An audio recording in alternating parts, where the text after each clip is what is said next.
Good evening friends. जैसा कि आप लोग देख रहे हैं इजी फिजिक्स, आज हम लोग डिस्कस करने वाले हैं क्रॉस प्रोडक्ट के बारे में। क्रॉस प्रोडक्ट का दूसरा नाम वेक्टर प्रोडक्ट भी है, और चूँकि वेक्टर है इसका मतलब इसमें मैग्नीट्यूड भी होगा और डायरेक्शन भी होगा। देखते हैं, चलिए ले लेते हैं। मान लेते हैं कि ये पहला वेक्टर है, वेक्टर ए, और ये है मेरा दूसरा वेक्टर।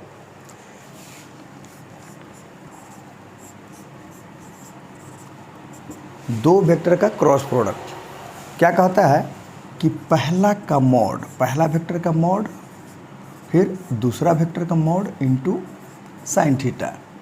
तो ये क्या देगा, मेरा मैग्नीट्यूड देगा इनटू एन कैप। ठीक है, दो वेक्टर का क्रॉस प्रोडक्ट यानी पहला वेक्टर क्रॉस दूसरा वेक्टर, पहला का मॉड दूसरा का मॉड इनटू साइन थीटा। ये मेरा क्या देगा, मैग्नीट्यूड देगा, और एन कैप क्या देगा, डायरेक्शन देगा। किसका डायरेक्शन देगा, तो इस क्रॉस प्रोडक्ट का। ये दोनों मिलकर एक वेक्टर इसको मानेंगे, और इसका डायरेक्शन बताएगा कौन, एन कैप। एन कैप से डायरेक्शन जो चेक करेंगे हम लोग, कैसे चेक करेंगे, स्क्रू रूल से चेक करेंगे, और नहीं तो राइट हैंड थंब रूल से यूज करेंगे। यानी ये जो एन कैप है वो क्या बताएगा, ये बताएगा डायरेक्शन ऑफ क्रॉस प्रोडक्ट। अब इस क्रॉस प्रोडक्ट का डायरेक्शन चेक करने के लिए हम लोग राइट हैंड थंब रूल का यूज़ करेंगे। राइट हैंड थंब रूल क्या कहता है, अच्छा right hand thumb rule use करेंगे, इसका मतलब कलम को रखेंगे किस में, लेफ्ट हैंड में रखेंगे। तो चलिए रख लेते हैं।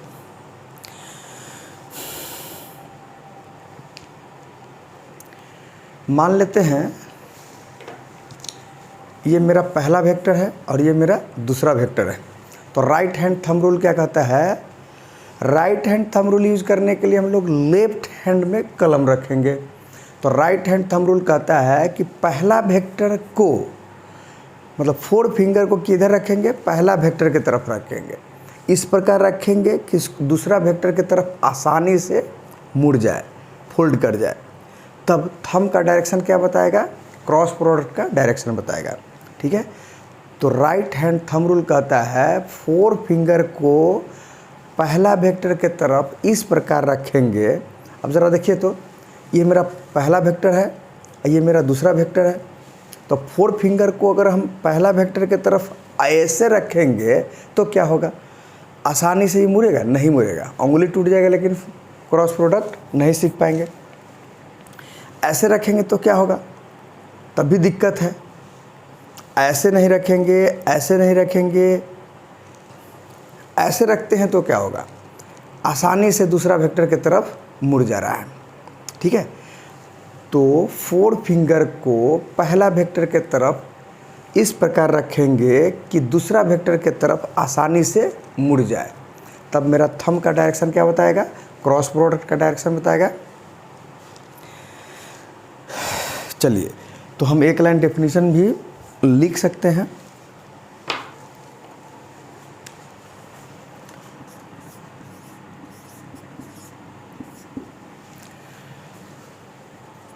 Right hand thumb rule,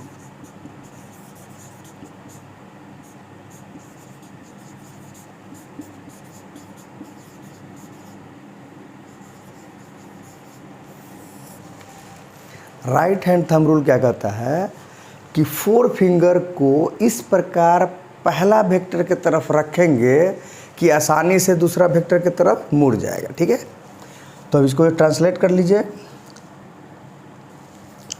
according to this rule, क्या कहता है भाई, इस रूल के अनुसार कि four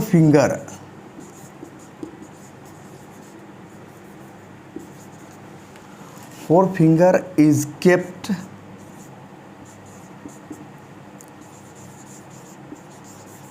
along first vector in such a way, दिखाई पड़ रहा है, in such a way that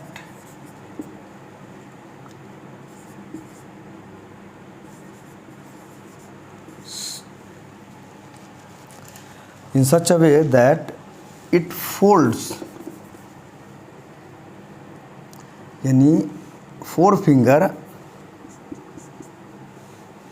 it folds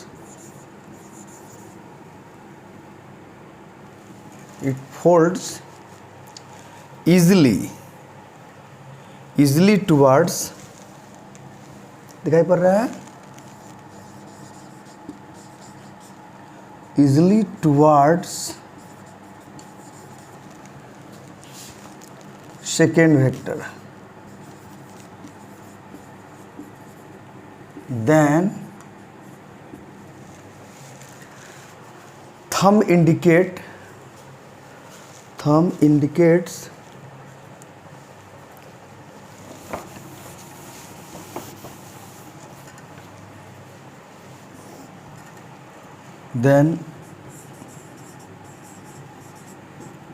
thumb indicates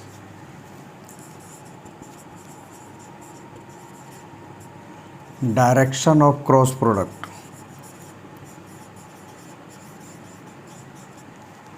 इसे आप पॉज करके नोट कर सकते हैं। राइट हैंड थंब रूल क्या कहता है कि फोर फिंगर को इस प्रकार फर्स्ट वेक्टर के तरफ रखेंगे कि आसानी से यह सेकेंड वेक्टर के तरफ क्या हो जाए, मुड़ जाए, फोल्ड कर जाए। तब थंब क्या बताएगा, thumb indicate that direction of cross product. तब थंब बताएगा क्रॉस प्रोडक्ट का डायरेक्शन। ठीक है, अब इस रूल को यूज़ करके हम लोग डायरेक्शन चेक करेंगे क्रॉस प्रोडक्ट का। अब ज़रा देखिए तो एक बार फिर से हम लोग देख लेते हैं। Right hand thumb rule use करने के लिए लेफ्ट हैंड में कलम रखेंगे। मान लेते हैं कि ये है मेरा पहला वेक्टर, ये है मेरा दूसरा वेक्टर। तो ए क्रॉस बी के लिए देखिए तो पहला वेक्टर को इस प्रकार रखेंगे कि दूसरा वेक्टर के तरफ आसानी से मुड़ जाए, फोल्ड कर जाए। तब थंब का डायरेक्शन क्या बताएगा, क्रॉस प्रोडक्ट का डायरेक्शन बताएगा। यानी ए क्रॉस बी का डायरेक्शन क्या हो गया, अपवर्ड। यानी इस प्लेन के क्या हो जाएगा, अपवर्ड टू द प्लेन या टुवर्ड्स ऑब्जर्वर। यानी हम ऑब्जर्वर है तो हमारे नज़दीक में आ रहा है वेक्टर। ठीक है, अगर इसको चेंज करेंगे तो क्या होगा, अगर मान लेते हैं कि अगर बी वेक्टर को अगर हम पहला वेक्टर माने, ए वेक्टर को दूसरा वेक्टर माने, तब क्या करेंगे, फोर फिंगर को पहला वेक्टर की तरफ रखेंगे और दूसरा की तरफ आसानी से मोड़ेंगे।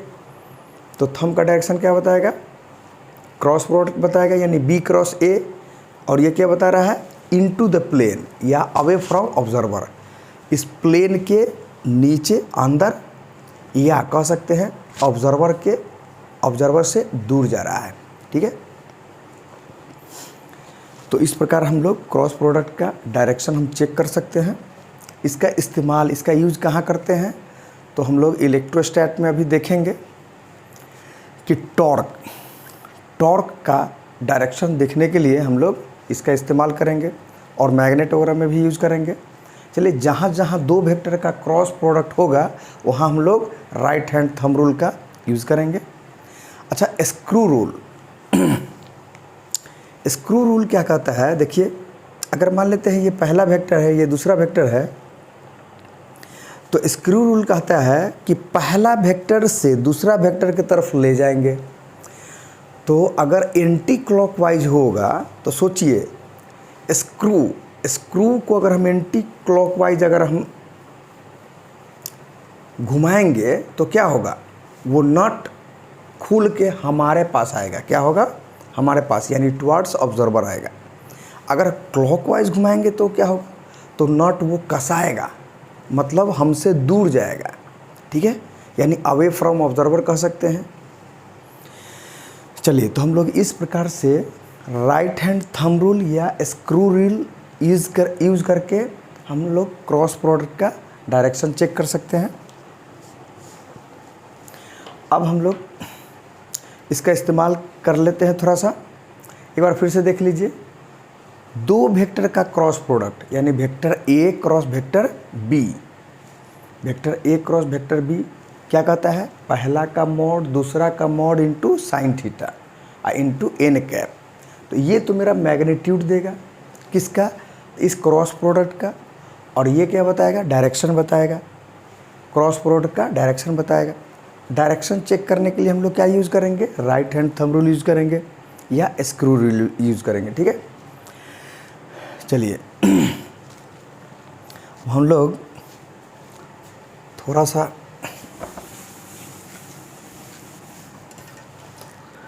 देख लें कि अगर वेक्टर ए है, ये क्या है, वेक्टर ए है, ये क्या है, ये वेक्टर बी है, और दोनों के बीच का एंगल ये थीटा है।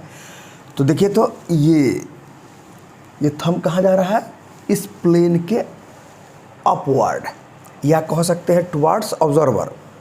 तो इसको जस्ट इमेजिन, इसको तो फोड़ नहीं सकते हैं, खंभा गाड़ नहीं सकते हैं, तो हम जस्ट 2 डायमेंशन को ऐसे इंडिकेट कर देते हैं। चलिए कहीं इधर होगा, ये क्या बताएगा, आपका ए क्रॉस बी का डायरेक्शन बताएगा। ठीक है, अगर थोड़ा सा अगर हम चेंज कर दें, अब हमारा ये हो गया मेरा ए क्रॉस बी। अगर हम बी क्रॉस ए करेंगे तो क्या होगा,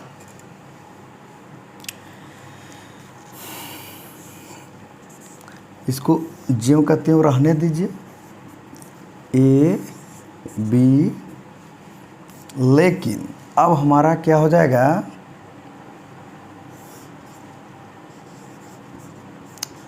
पहला वेक्टर मेरा हो जाएगा बी, पहला वेक्टर क्या हो जाएगा, बी। तो पहला वेक्टर के तरफ हम रखेंगे 4 फिंगर और दूसरा के तरफ हम आसानी से मोड़ेंगे। तो अंगूठा कहाँ जा रहा है, अंगूठा जा रहा है इनटू द प्लेन। ठीक है, यानी प्लेन के अंदर जा रहा है। ठीक है, तो हम इस तरह से हम बी क्रॉस ए को ऐसे दिखा सकते हैं। ठीक है, यानी अवे फ्रॉम ऑब्जर्वर।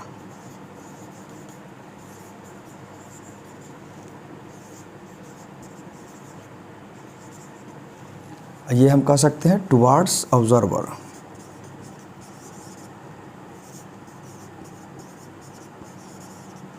ठीक है, या कह सकते हैं ये इनटू द प्लेन,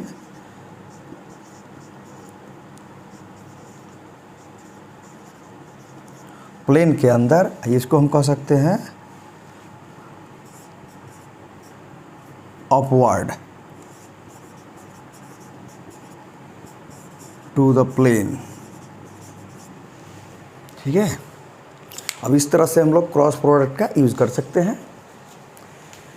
चलिए अब हम इसका इस्तेमाल करना चाहते हैं थोड़ा सा, इसे आप नोट कर सकते हैं पॉज करके।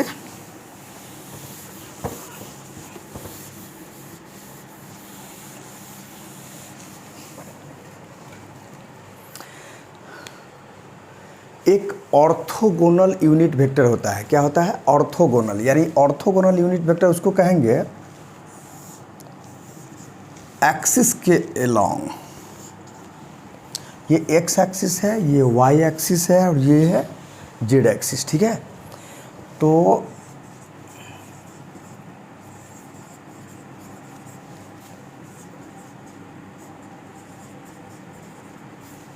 ऑर्थोगोनल मतलब एक दूसरे के क्या बनाएगा, परपेंडिकुलर।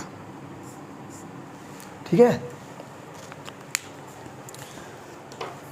तो इसमें हम लोग क्या करते हैं, जस्ट कन्वेंशन है, माना गया है कि एक्स एक्सिस के long i unit vector measure करते हैं, वाई एक्सिस के लॉन्ग जे और जेड एक्सिस के लॉन्ग के।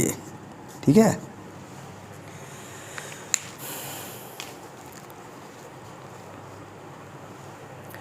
चलिए देखिए थोड़ा सा चेंज कर लेते हैं। देखिए ये है एक्स एक्सिस, ये है वाई एक्सिस और ये है जेड एक्सिस। ठीक है, एक्स एक्सिस के लॉन्ग आई, वाई एक्सिस के लॉन्ग जे और जेड एक्सिस के लॉन्ग के। ठीक है, ये हो गया, क्योंकि 2 डायमेंशन है इसलिए हम लोग को यहाँ 3 डायमेंशन हम लोग ऐसा इमेजिन कर सकते हैं। तो अब दो यूनिट वेक्टर का क्रॉस प्रोडक्ट, तो ऐसा भी कर सकते हैं।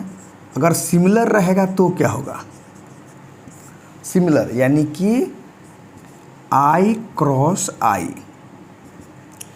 तो दो वेक्टर है लेकिन दोनों वेक्टर कैसा है, सिमिलर है। तो सिमिलर है इसका मतलब दोनों वेक्टर एक ही लाइन में होगा, ठीक है। जब दो वेक्टर पैरेलल हो, एक ही लाइन में हो, तो एंगल कितना बनाएगा, 0 डिग्री बनाएगा। चलिए, तो दो वेक्टर का क्रॉस प्रोडक्ट का नियम हम जानते हैं। क्या जानते हैं, पहला वेक्टर का मॉड दूसरा वेक्टर का मॉड इनटू साइन। साइन कितना होगा, 0 डिग्री होगा, क्योंकि दोनों वेक्टर क्या है, एक ही लाइन में है, पैरेलल है, तो साइन 0 डिग्री हो जाएगा इनटू एन कैप। अब देखिए यूनिट वेक्टर आई क्या है, यूनिट वेक्टर है, तो इसका मैग्नीट्यूड 1 के बराबर होगा, फिर 1 हो जाएगा। लेकिन साइन क्या होगा, 0 का वैल्यू, साइन 0 होता है, इसलिए पूरा क्या हो जाएगा, ये 0 हो जाएगा। तो हम कह सकते हैं कि सिमिलर यूनिट वेक्टर का cross product, similar unit vector का क्रॉस प्रोडक्ट क्या होगा, 0 आएगा। तो इस रिजल्ट को हम लोग याद कर लेंगे, आई क्रॉस आई या जे क्रॉस जे या के क्रॉस के में क्या हो जाएगा, 0 हो जाएगा। इस तरह से आप नोट कर सकते हैं। अगर डिसिमिलर हो तो क्या होगा, डिसिमिलर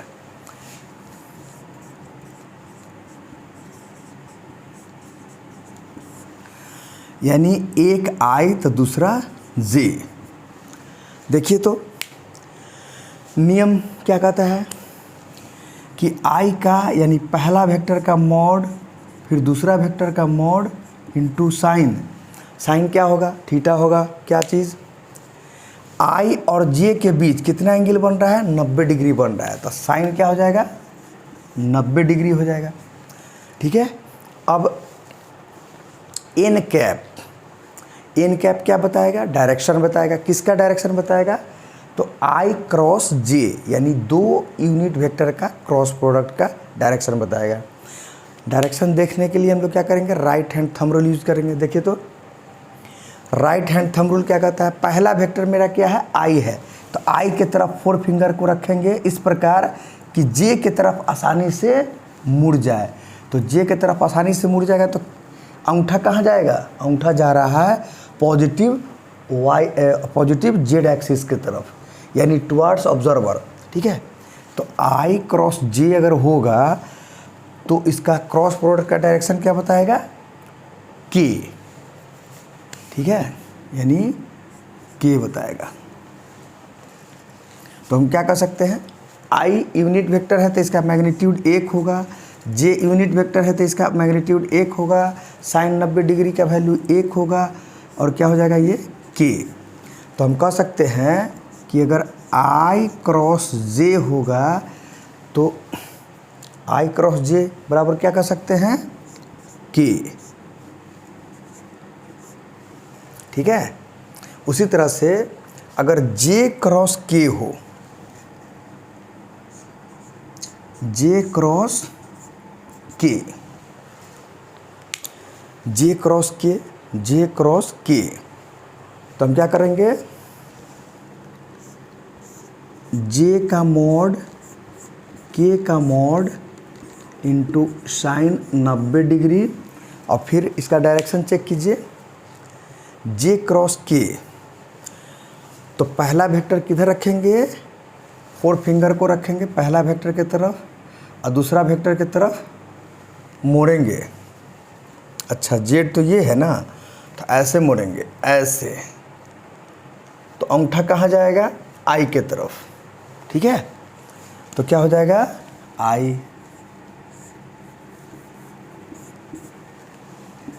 क्योंकि यह यूनिट वेक्टर है तो इसका मैग्नीट्यूड 1, के का मैग्नीट्यूड 1, साइन 90 डिग्री का वैल्यू 1, क्या हो जाएगा, ये आई हो जाएगा, ठीक है।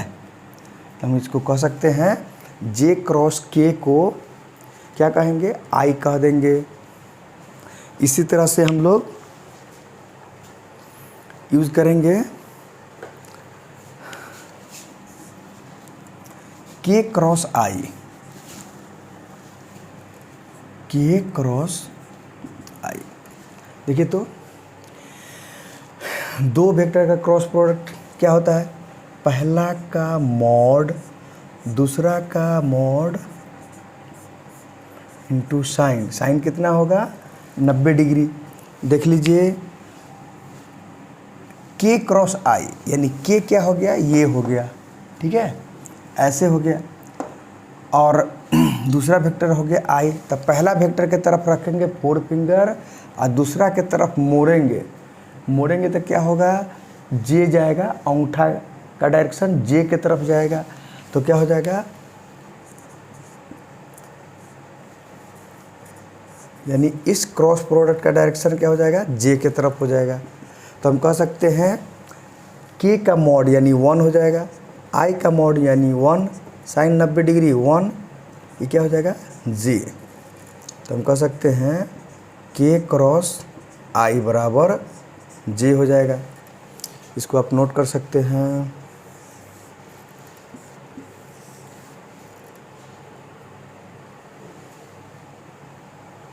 इसे भी नोट कर सकते हैं।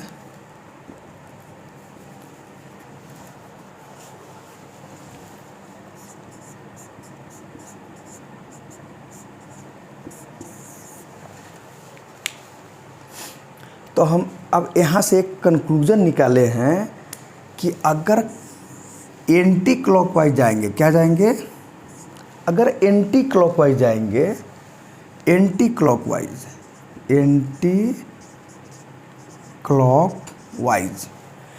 क्लॉकवाइज अगर हम जाएंगे तो देख लीजिए I J K। तो देख लीजिए अगर हम एंटी क्लॉकवाइज जाएंगे तो अगर हम I क्रॉस J करते हैं, I क्रॉस J, तो होगा क्या चीज़, तीसरा होगा, क्या होगा, K होगा, पॉजिटिव होगा। एंटी क्लॉकवाइज जा रहा है J क्रॉस K, तो क्या होगा तीसरा और पॉजिटिव होगा।